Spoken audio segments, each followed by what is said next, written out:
So hello my dear future blast. तो कैसे हैं आप सब। आज हम स्टार्ट करने वाले हैं कॉलिगेटिव की सेकंड प्रॉपर्टी, जिससे इससे पहले जो हमने डिस्कस की थी वो थी कॉलिगेटिव में एलिवेशन ऑफ बॉइलिंग पॉइंट। आज हम पढ़ेंगे कॉलिगेटिव के अंदर, कॉलिगेटिव प्रॉपर्टीज़ के अंदर डिप्रेशन इन फ्रीजिंग पॉइंट। तो हमारा आज का टॉपिक होने वाला है depression in freezing point. Depression in freezing point. So student, सबसे पहले हम डिस्कस करेंगे कि what is a depression. Depression word का मतलब क्या होता है। एक्चुअली में डिप्रेशन वर्ड का जो मीनिंग है वो होता है कमी आना, कम हो जाना किसी चीज़ का, तो उसको हम बोल सकते हैं डिप्रेशन। वहाँ पे तो हम इसका मतलब समझ सकते हैं कि जहाँ पे कोई चीज़, किसी चीज़ की वैल्यू कहीं पे कुछ कम हो रहा हो, उसका हम बोलेंगे डिप्रेशन। ठीक है। और फ्रीजिंग पॉइंट यानी कि जमना, उसके जमने में कमी आना। ठीक है। तो डिप्रेशन फ्रीजिंग पॉइंट में आपको याद रखना है कि मेनली कॉन्सेप्ट क्या है कि वो चीज़ जो जिसमें उसके फ्रीजिंग पॉइंट में यानी जो जल्दी जम जाए उसको हम बोलेंगे डिप्रेशन फ्रीजिंग पॉइंट। तो कॉलिगेटिव में फर्स्ट जो प्रॉपर्टी थी वो थी इलेवेशन ऑफ बॉइलिंग पॉइंट बच्चों। सेकंड जो हम पढ़ रहे हैं वो है डिप्रेशन इन फ्रीजिंग पॉइंट। और ये बहुत ही सिंपल प्रॉपर्टीज़ है, आप इसको ध्यान से देखेंगे। एक्चुअली में अगर आपको रिलेशन समझना है तो पहले आप यहाँ से स्टार्ट कीजिएगा, वो है फ्रीजिंग पॉइंट। कि फ्रीजिंग पॉइंट क्या है, first we discuss with freezing point. देखो, कोई भी लिक्विड में बच्चे कभी तभी फ्रीज हो सकता है जब उस लिक्विड का सॉलिड फॉर्म में, सॉलिड स्टेट में, ठीक है, सॉलिड स्टेट में, और या सॉलिड सॉल्वेंट लिख देते हैं इसको, सॉलिड सॉल्वेंट का जो वेपर प्रेशर है वो इक्वल हो जाए लिक्विड सॉल्वेंट के वेपर प्रेशर के बराबर। कोई भी चीज़ आपसे कोई पूछेगा तो पहले रीज़न याद रखना कि होता क्या है, फ्रीजिंग पॉइंट है क्या। ठीक है बच्चों। तो फ्रीजिंग पॉइंट डिफाइन करता है कि सॉलिड का जो वेपर प्रेशर है, अगर किसी सॉलिड सॉल्वेंट का जो वेपर प्रेशर है अगर वो हमारा लिक्विड सॉल्वेंट के वेपर प्रेशर के बराबर हो जाए, लिक्विड सॉल्वेंट के वेपर प्रेशर के बराबर हो जाए, तो उस कंडीशंस में आपकी कोई भी लिक्विड जो होता है वो फ्रीज होने लग जाता है। ठीक है। जब आपको सबसे पहले ये समझना है, हमारा जो टॉपिक है वो है colligative properties, depression in freezing point. इसका हम सबसे पहले समझेंगे कि what is a freezing point. तो फ्रीजिंग पॉइंट है when the liquid in the solid form, कोई भी लिक्विड अगर सॉलिड फॉर्म में है, ठीक है, उसका जो वेपर प्रेशर है is equals to the liquid solvent vapour pressure. अगर दो फेसेस का, सॉलिड फेस का और लिक्विड फेस का वेपर प्रेशर अगर सेम होता है कहीं पे भी, तो वहां पे आपका लिक्विड क्या होना स्टार्ट कर देता है, फ्रीज होना स्टार्ट कर देता है। ठीक है। तो अब ये ग्राफ बनाने के समझने की कोशिश करेंगे डिप्रेशन फ्रीजिंग पॉइंट कैसा आता है।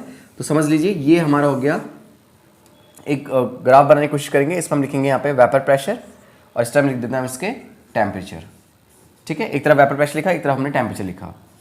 ठीक है। अभी आप ये समझिए कि मान लीजिए कि कोई जो लिक्विड है हमारे पास और सॉलिड फॉर्म में, उसका वेपर प्रेशर ये है, यहाँ पे मैं लिख देता हूँ सॉलिड सॉल्वेंट, सॉलिड सॉल्वेंट है। ठीक है। इसे हम फॉर्जिन सॉल्वेंट भी बोल सकते हैं। फॉर्जिन मतलब जमा हुआ होता है। ठीक है। और ये मान लेते हैं लिक्विड फेस का वेपर प्रेशर, लिक्विड सॉल्वेंट का वेपर प्रेशर या लिक्विड सॉल्वेंट ये मान लेते हैं हम। ठीक है। अभी क्या होता है कि ये एक ऐसा पॉइंट है, देखिए, जहां पे सॉलिड सॉल्वेंट का और लिक्विड सॉल्वेंट का वेपर प्रेशर एक दूसरे को मीट कर रहे हैं, यहां पे मिल रहे हैं। मतलब इस पॉइंट पे कोई भी आपका जो सॉलिड होगा, जो सॉल्वेंट होंगे, वो फ्रीज होना स्टार्ट करेंगे। ये कांस्टेंट पॉइंट है इनके। आप इसको ग्राफ को ऐसे दिखा सकते हैं, ये रहा। ठीक है। और इसे भी दिखा सकते हैं ऐसे। यहाँ पे इंटरसेक्शन है इनका, तो इस इंटरसेक्शन में कोई भी लिक्विड क्या होने लग जाएगा, आपका फ्रीज होने लग जाएगा। इसको FO लिख देते हैं हम, फ्रीजिंग पॉइंट। ठीक है। एंड वी नो दैट अगर आप किसी सॉल्वेंट में अगर आपने कोई नॉन वोलेटाइल सॉलिड मिलाया तो वो इसके वेपर प्रेशर को कम कर देता है। तो ये जो डिप्रेशन है, याद रखना, ये क्या है, वेपर प्रेशर में क्या कर देता है, डिक्रीज कर देता है। अगर आपने किसी सॉल्वेंट में आपने ऐड किया non volatile solute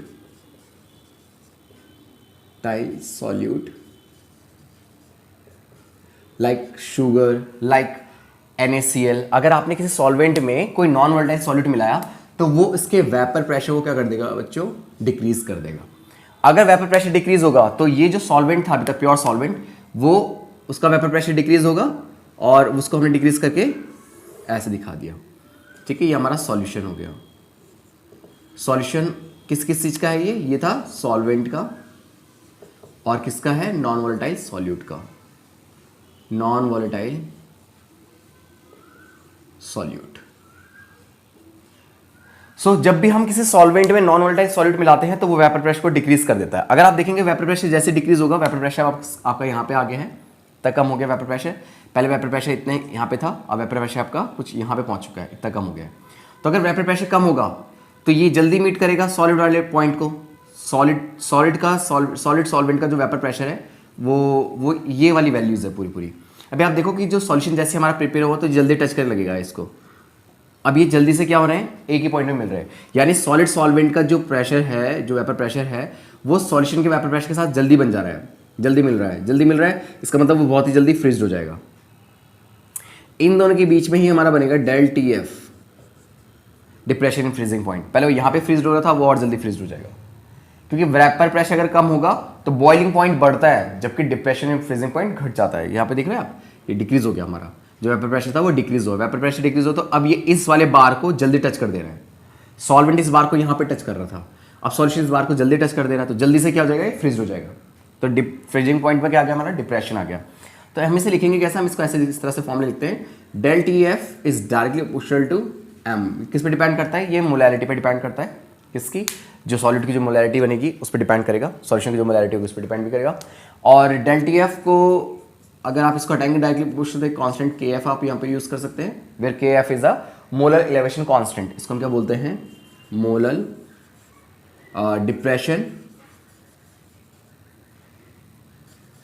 depression constant. वैसा पूरा लिख देंगे, molar depression freezing point constant. So एक ही बात है, अगर इससे मार्क्स कटने वाली कोई चीज़ है नहीं। तो molar depression freezing point constant आप इसे के एफ को कह सकते हैं। तो जो फॉर्मूला हमारा कुछ तैयार होता है वो ऐसा होता है कि del T F is equals to K F into M. ठीक है, ये है हमारे पास डिप्रेशन फ्रीजिंग पॉइंट निकालने के लिए फॉर्मूला कि कितना डिप्रेशन आया है। डेल टी एफ आप कैसे कैलकुलेट कर सकते हैं, डेल टी एफ के लिए फॉर्मूला है हमारे पास T F not minus T F one is equals to, इसको T F one F not लिखो, टी एफ वन लिखो, ठीक है, is equals to K F into M, where M is a molarity. और आप सबको पता होगा कि मोलैरिटी का जो फॉर्मूला होता है वो किस तरह से लिखा जा सकता है, del T F not minus del T F one is equals to K F. Molarity का फॉर्मूला होता है मोल ऑफ सॉल्यूट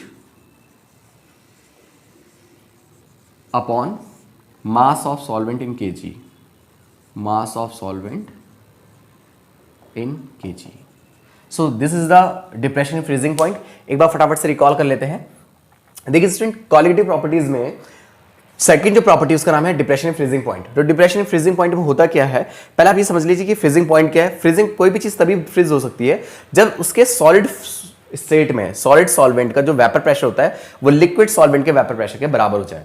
ठीक है, हम ऐसे बोल सकते हैं solid and the liquid state of the substance having the same vapour pressure is known as freezing point. वो फ्रीजिंग पॉइंट है। अभी मान लो कि जो एक प्योर सॉल्वेंट है, जब वो सॉलिड फॉर्म में था तो ये उसका प्रेशर होता है वेपर प्रेशर, और जब वो लिक्विड है तो ये उसका वेपर प्रेशर है। तो जिस पॉइंट पे टच कर रहे हैं, तो इस पॉइंट पे टच कर रहे हैं तो यहाँ पे ये फ्रीज होना स्टार्ट करेगा।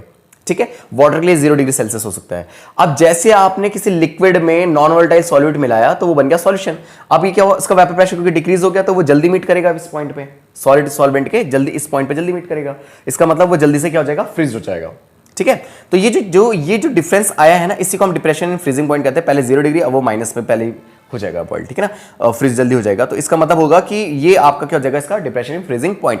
इसको हम कैसे लिखते हैं, depression in freezing point is directly proportional to M molarity, where M is a molarity. तो डायरेक्टली प्रोपोर्शनल अगर आपने लगाया, हटाया, तो के एफ हमने यहाँ पे यूज किया, इसका नाम है molar depression constant, molar depression freezing point constant, ये इसका नाम है एम। फिर हम डेल टी एफ को कैसे लिख सकते हैं, del T F not minus del T F one, और ये हमारा कुछ फॉर्मूला इस तरह से मोलैरिटी का। तो ये जो है हमारा, ये कहलाता है डिप्रेशन फ्रीजिंग पॉइंट। चलिए इसका एक न्यूमेरिकल्स देखते हैं ताकि कॉन्सेप्ट आपका अच्छे से क्लियर हो। अगर आपको कोई भी कहीं भी कोई भी कंफ्यूजन हुआ है तो प्लीज़ इस वीडियो के कमेंट बॉक्स में जरूर बताइएगा। कोई सजेशन आप अगर देना चाह रहे हैं तो वो भी दे सकते हैं। बस इतना याद रखिएगा कि फ्रीजिंग पॉइंट कब होता है, जब सॉलिड फेस में किसी लिक्विड का, किसी सॉल्वेंट का जो वेपर प्रेशर है वो लिक्विड के वेपर प्रेशर के बराबर हो जाए, लिक्विड उसी सॉल्वेंट के, उसी सब्सटेंस के लिक्विड फेस के वेपर प्रेशर के बराबर हो जाए। ठीक है, ठीक है, इसका स्क्रीनशॉट लीजिए। कोई डाउट है तो आप मुझे कमेंट बॉक्स में पूछेगा। अभी मैं आपको इसका एक न्यूमेरिकल करा रहा हूं। क्वेश्चंस उठाते हैं डिप्रेशन इन फ्रीजिंग पॉइंट का बच्चों, जिसमें हमारे पास है कि 45 ग्राम C2H6O2, जिसको हम एथिलीन ग्लाइकोल कहते हैं, is mixed with the 600 gram of water. So the value of ethylene glycol, that means the value of solute is 45 gram. The name of solute is C2H6O2, C2H6O2, and solvent here, the solvent is water and the mass is 600 gram, this is the water, okay. हमें जो given है वो है के F molar elevation constant 1.86, ठीक है, के G kelvin K G mole inwards.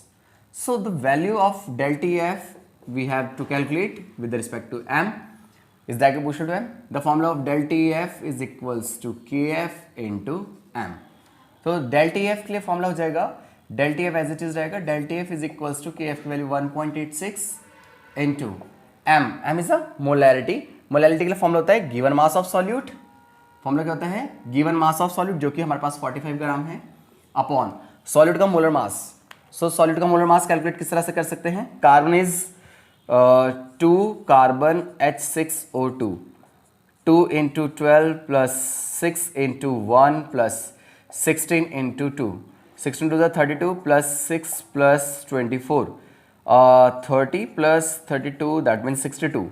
The molar weight of solute is 62 upon mass of solvent which is 600 upon kilogram में लाने के लिए divide by 1000 because this is in gram, ठीक है। अब इसको हम सॉल्व करेंगे, डेल टी एफ हमारे पास लगभग जो आ रहा है इसको 1.86 मैथमेटिकली फोर्थ वाली चीज किसके पास जाती है फर्स्ट के पास, तो 45 into 1000 डिवाइडेड बाय हमारा हो जाएगा 62 into 600 and the value of del T F is approx equals to 2.25 kelvin, ठीक है। इसको एक बार आप सॉल्व करके देखेंगे तो लगभग यही आंसर इसका पहुंच रहा है।